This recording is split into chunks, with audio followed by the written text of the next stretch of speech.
Hey guys, and welcome back to another episode of the One You podcast. Today I want to address something that I have been thinking about a lot lately because I get like a lot of these like Instagram ads and a lot of clients that ask me about like, oh, what do you think about eating these foods in order to lose weight? Or what do you think about keto? What do you think about paleo? What do you think about fasting? And it's yeah, like all the fad diets probably work, but it's like a fad diet. And the question here is it the right thing for you? So I'm so kind of like frustrated, as you can hear, with all these like quick fixes and shortcuts that all like the fitness gurus out there are trying to like convince you and buy into because what they actually want to do is to sell you on their programs. So they say that this thing is the best thing to do, or these five foods you should eat, or this workout is going to help you lose 10 pounds in 2 days. What? And yeah, you know what I'm talking about now. But I'm kind of like sick and tired of all these like bad diets, shortcuts, and quick fixes out there because that's just what it is. Yeah, they probably all work, but the question is, do they work for you? And do they work for your life and your lifestyle and the way you want to live your life? Because most things work if you are willing to put in the work and if it works in your life. So it all depends. It all comes down to you. That's why like the name of my podcast is One You. There is actually only one you. And you have to decide what you're willing to do, willing to sacrifice in order to get to your goal. And I'm all about finding a sustainable long term way to get there and not get there fast and then rebound and regain all the weight again. I'm all about like finding a way that you can sustainably like stick to over years and years from now. So it is pretty simple and pretty straightforward. The one thing you have to do is actually do the work. If you need a plan to follow, that's fine, and you should find one that you like and you feel like you can trust the person that is making the plan for you. That's what I always look for in a coach when I find my coaches. I make sure that they are knowledgeable in the area that I want to like the goal that in terms of like the goal that I have. So if I want to build my glutes, for example, I might look for like Brett Contreras' help because he's the glute guy and he really knows how to build glutes. So, and if I want to like do another bikini competition, I'll go to Paul Revelia, my old coach, because he really knows how to get girls in shape for the stage. So it's all about like finding out first of all what your goal is and then figure out how to get there and then start putting in the work daily and find a way to do it sustainably so you can stick to it long term. So I also like as a coach, that's how I work with my clients. I make sure that I listen to their goals, what their lifestyles are, and then I build a plan around their goal, but also make sure that it works like in their life. I don't want this like plan to add any extra stress or I want it to be sustainable. That's what I'm all about and I want it to work for you. So, I wish I could do the work for you, but it isn't that simple. If I could, I would though, because if I could get paid to just work out 24/7, that would be amazing. I'm pretty crazy, so I honestly just love to work out. So if my body could do it and handle it, I would definitely be down to do it. So hopefully that will work in the future and I can work out and you can just sit on the couch and you'll get in shape. That wouldn't that be amazing? At least for me who loves to work out. But no, so don't buy into those fad diets or quick fixes if they don't work for you. If they do, if you like to eat keto like a keto person does and low carbs and all that, and if that works for you and your body, you should do it. But if you know that you can't handle low carbs, I can't personally. And we're all different, but I can't. I just can't think. Like it feels my brain is not working. I feel so sluggish and I don't perform in the gym. I feel like I can't lift heavy enough. So I'm more so about my performance and being able to move and feel good over looking good in the mirror, because it's way more important for me to perform in life and feel good than to just like look good aesthetically and then not feel good.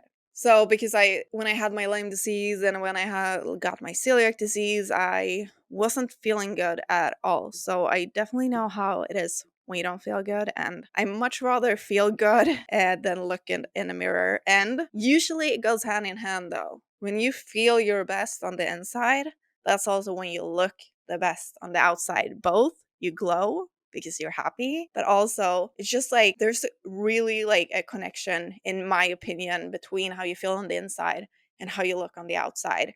It's way easier to stick to like a plan and stick to doing the work that you need to do if you feel good on the inside. So these are some things that I would do in order to get started, not follow a fad diet, not do like any crazy workouts. First of all, I would start with daily walks. Just moving your body daily. It's so important and it's way more powerful than you think. So just like move your body every day and breathe.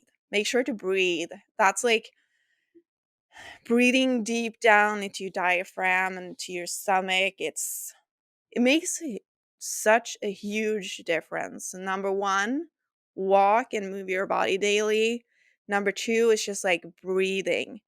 Breathe deep down like into your diaphragm and make sure that you just like take deep breaths while you're walking and while you're outside, and even like right before you go to bed, just like take 3 deep breaths and feel how you fill up your lungs and your stomach expands, and then it just like collapses again when you breathe out. Number three is to drink enough water. We're mainly made up by water, so it's going to be super important to every day get like at least 2 liters in, I would say. At least 2 liters of water. And it all depends on how much you sweat. And if you're a guy, you probably want more like 3 liters every day. Number four is just clean up your diet. Make sure that you stick to like the 80-20% rule. 80% of the time you eat good, like high quality, healthy food, whole foods, not processed, and 20% of the time you can eat like things that you like and that are maybe not as healthy. And then the fifth one is to lift weights. I know if you don't like lifting weights, I don't want to force you, but it is really beneficial. And even more you older we get, we tend to lose muscle mass. So if you can at least get one lifting session in a week and stimulate all the muscles in the body, that's going to be so beneficial, because you're going to keep a strong body even when you age, to make sure that you preserve the muscle mass. You don't necessarily need to build more, but you don't want to lose any of the valuable muscles that you have, because it's really hard to build new muscles. So make sure that you actually preserve the muscles that you have. Number six is going to be add vegetables to each and every meal that you eat in the day. And that's going to keep you full longer, and vegetables do have um, a lot of good minerals and vitamins that you need and your body needs. So eat your veggies, guys. Make sure to get like between 4 and 6 fistfuls or fists of veggies in each day. And then number seven is to get enough protein. So together with the lifting, you also want to eat enough protein each day in order to preserve the muscle mass. So protein is the building block for muscles. So in order to keep the muscle and build more lean muscle mass, you actually need to eat protein every day, and enough protein, approximately between zero point 0.8 and 1.2 per kilos of body weight, or around like 0.8 to 1.2 grams per kilo of body weight, or around 2 grams per kilo of body weight, and around 1 gram per pound of body weight. So again, protein each day is going to be around 1 gram per pound of body weight, or 2 grams per kilo body weight. And then number 8, this is something that I have incorporated way more lately, and I used to do it before as well, but then during the pandemic it just like slipped away a little bit.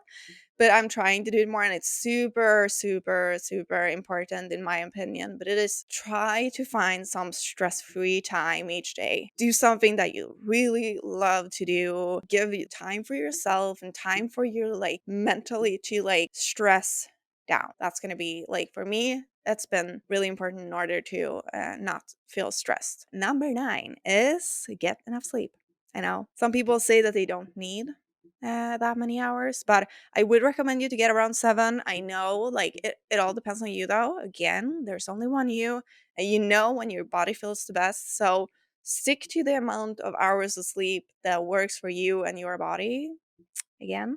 But between 7 or 8 hours, I would say is the most. For me, it's like 7.5. That's the best when I get, because I feel refreshed and I feel like I'm awake and I feel so good when I get 7.5. And life happens, so it's not always I can get that, and sometimes I get more. So I am human as well. It's not always going to be perfect. Each and every day is not going to be perfect, but what you can do each and every day is to always strive to stick to at least 5 things that you want to incorporate on a daily basis. So try to always move your body, make sure that you breathe, eat clean and healthy foods 80% of the time, drink enough water, and get some sleep and stress-free time. Those are the things that I at least try to do each and every day, and it makes me feel better, and I'm able to perform my best with work and in the gym. So it just makes me feel good.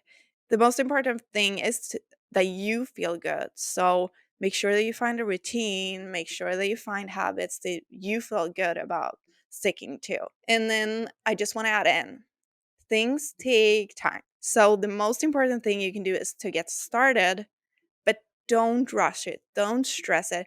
Just like add each thing in when you feel ready to do so. And it is going to take time, and it is going to be a process, and it is going to be a journey. So the most important part is that you start and that you incorporate things, like get to the habit of living a healthy lifestyle, because when you do, it is going to be more sustainable, and it has to be sustainable for you. So don't listen to what everybody else do or what you should do. Listen to you and do the things that you want to do and that feels good for you. So never ever ever please compare yourself with someone else. You really need to just like figure out what's the best for you and what's important for you and stick to that. And your goals might change over time, and that's okay. You don't need to stick to one goal forever just because you committed to it at first. It changes over time. That's how it is for me as well. I work towards one goal, and then maybe it changes a little bit, so I have to change the plan. And that's what I do with my clients as well. We work towards one goal, and we reach that. Maybe we work towards the next. Or maybe during the time, we feel like, oh, it's actually not really what I want to work towards, so let's switch things up a little bit. The most important part, again, sorry for repeating me so many times, but I just want to make sure that you understand. It is that it works for you and that you like it, because then you're going to stick to it. So find a routine that you like, find a healthy routine that you can stick to in the long term. And I promise you, you will both feel way better and you will look better. Just stick to it and trust the process. And most importantly, enjoy the process. I really hope this was valuable and helpful. Please let me know. I love to hear from you guys. I always love your support here with comments and on Instagram. Yeah, I'll talk to you guys again very soon.